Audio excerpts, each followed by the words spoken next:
Good morning, everybody. This is Reverend Essie of New Birth Ministries, and I want to share something with you. I've gotten beaten up for so many years about this topic that I would like to show you this video by a pastor who has pastored literally for years with signs, miracles, and wonders. The topic: can women be pastors? I have got to show you this video. God bless you, and I hope you enjoy this. All right, today I'm going to be answering some questions that we've gotten from our Facebook. And right here is a question from Niben, I believe is the way you pronounce it. And it says, can women become pastors of a church?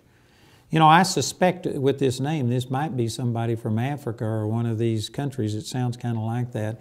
And in the African culture, you know, women don't have the ability to do a lot of things. And even in the U.S. and really among religious people, there has been a rejection of women doing certain things, such as being a pastor.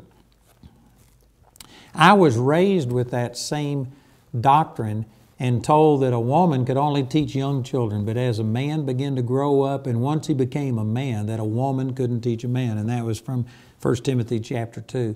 I believe that that is a total misunderstanding of these verses.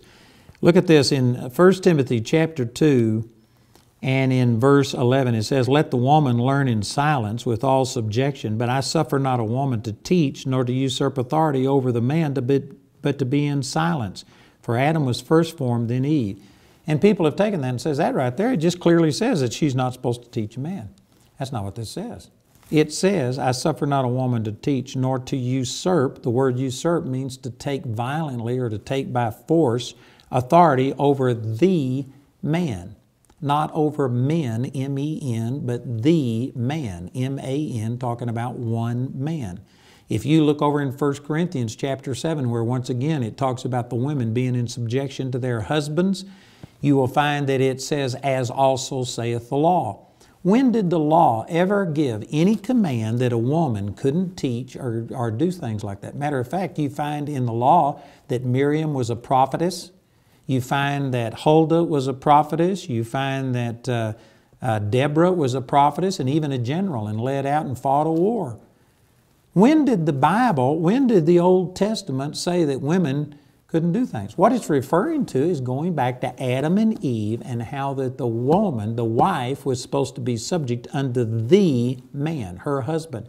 This is not talking about women in general being subject unto men in general.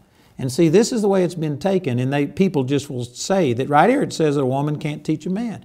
No, it says a woman can't usurp authority over the man, over her husband. All this is pointing out is that you don't want a person pastoring a church who the woman is this strong person and her husband is this little wimpy guy over there and she dominates him and controls him. That's out of order whether you're pastoring a church or not. That's wrong. And really the same thing is said over here in 1 Timothy chapter 3 when it talks about a husband, how he has to have his family in subjection, and it puts restrictions and qualifications on him about how a bishop has to do all of these things.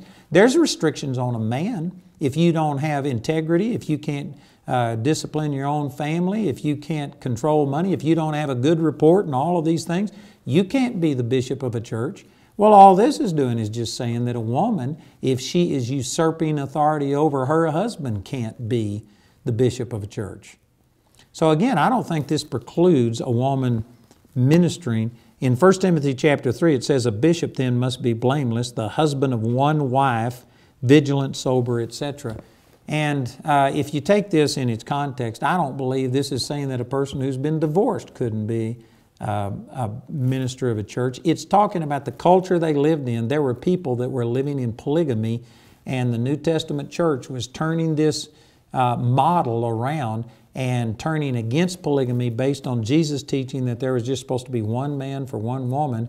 And so the leader of the church should be the husband of one wife. In other words, there needs to be just one mate, not multiple mates.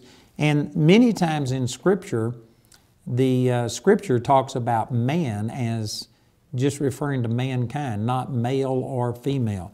So I wouldn't argue with a person that says that a pastor has to be a male. I'm not going to argue with you over this, but I certainly am not going to argue with anybody if a woman was a pastor, as long as the husband has not had his authority usurped. It's not against his will. You know, an example of this to me is Marilyn Hickey. Marilyn Hickey pastored and was the dominant one because she was a better teacher than Wally Hickey. And so she was on television and she was the pastor of the church. But actually, Wally was the head of the home, and he was 100% behind Marilyn. He supported her. He was like the administrator of the church. And there was a balance here, and she was not usurping authority, and I don't think that there was a thing wrong with that. Anyway, there's much, much more that could be said, but that in a nutshell would be my response.